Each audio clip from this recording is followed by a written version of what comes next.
नमस्कार, Haribhoomi news bulletin में आपका स्वागत है। आइए हम नजर डालते हैं आज की प्रमुख खबरों पर।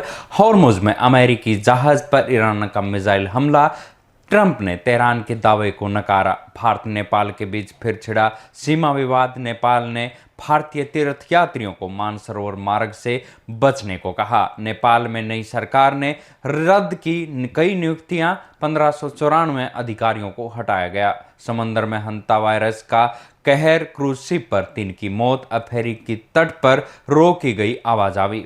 भाजपा की जीत पर बोले पीएम मोदी, सालों की साधना सीधी में बदली। अब खबरें विस्तार से। पश्चिम एशिया में जारी संघर्ष के बीच स्टेट ऑफ हॉर्मुज एक बार फिर युद्ध का केंद्र बन गया है। ईरानी समाचार एजेंसी फार्स ने दावा किया है कि उनकी नौसेना ने एक अमेरिकी युद्धपोत पर 2 मिसाइलें दागी है, जिससे उसे पीछे हटने पर मजबूर होना पड़ा। हालांकि अमेरिकी सेंट्रल कमांड ने इस दावे को सिरे से खारिज कर इसे झूठ करार दिया है। ये घटनाक्रम ऐसे समय में आया है जब राष्ट्रपति डोनाल्ड ट्रंप ने प्रोजेक्ट फ्रीडम के तहत फंसे हुए अंतर्राष्ट्रीय व्यापारिक जहाजों को सुरक्षित निकालने का अभियान शुरू किया है। ईरान ने साफ चेतावनी दी है कि वो इस क्षेत्र में अमेरिकी दखल अंदाजी को बर्दाश्त नहीं करेगा और इसे सीज फायर का उल्लंघन मानेगा। इस गतिरोध के कारण हॉर्मुज में करीब 2000 जहाज और 20,000 नाविक पिछले 2 महीनों से फंसे हुए हैं, जिससे वैश्विक तेल आपूर्ति और अर्थव्यवस्था पर गंभीर खतरा मंडरा रहा है। अमेरिका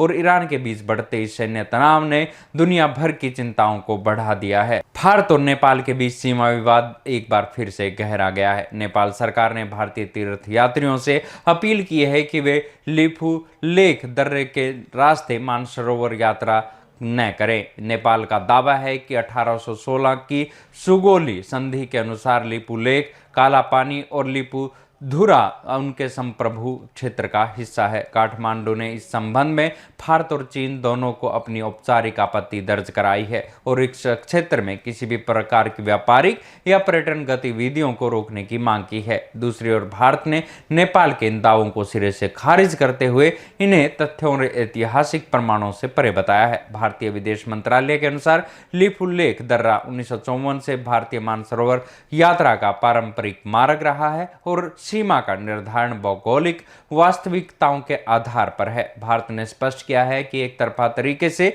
सीमा दावों को बढ़ाना अस्वीकार्य है। नेपाल की नई सरकार ने कड़ा फैसला लेते हुए 1500 से ज्यादा सरकारी नियुक्तियों को रद्द कर दिया है। राष्ट्रपति रामचंद्र पौडेल के अध्यादेश जारी कर 26 मार्च से पहले की गई सभी नियुक्तियों को समाप्त करने का आदेश दिया है। इस फैसले के तहत 1594 अधिकारियों को हटाया गया है। इस कदम से Nepal electricity authority, Tribhuvan university, BP Koirala institute of health sciences और नेपाल एयरलाइंस जैसे संस्थानों में शीर्ष पद पर खाली हो गए हैं। सरकार ने इसे पारदर्शिता और जवाबदेही बढ़ाने के लिए बेहद जरूरी कदम बताया है। अंटार्कटिक महासागर में सफर कर रहे क्रूज शिप एमवी होडियंस में चूहों से फैलने वाले घातक हंता वायरस ने हड़कंप मचा दिया है। इस संक्रमण की चपेट में आने से अब तक 3 यात्रियों की मौत हो चुकी है, जबकि कई अन्य गंभीर रूप से बीमार है। स्थिति की गंभीरता को देखते हुए विश्व स्वास्थ्य संगठन और दक्षिणी अफ्रीकी स्वास्थ्य अधिकारियों ने जहाज को अफ्रीकी देश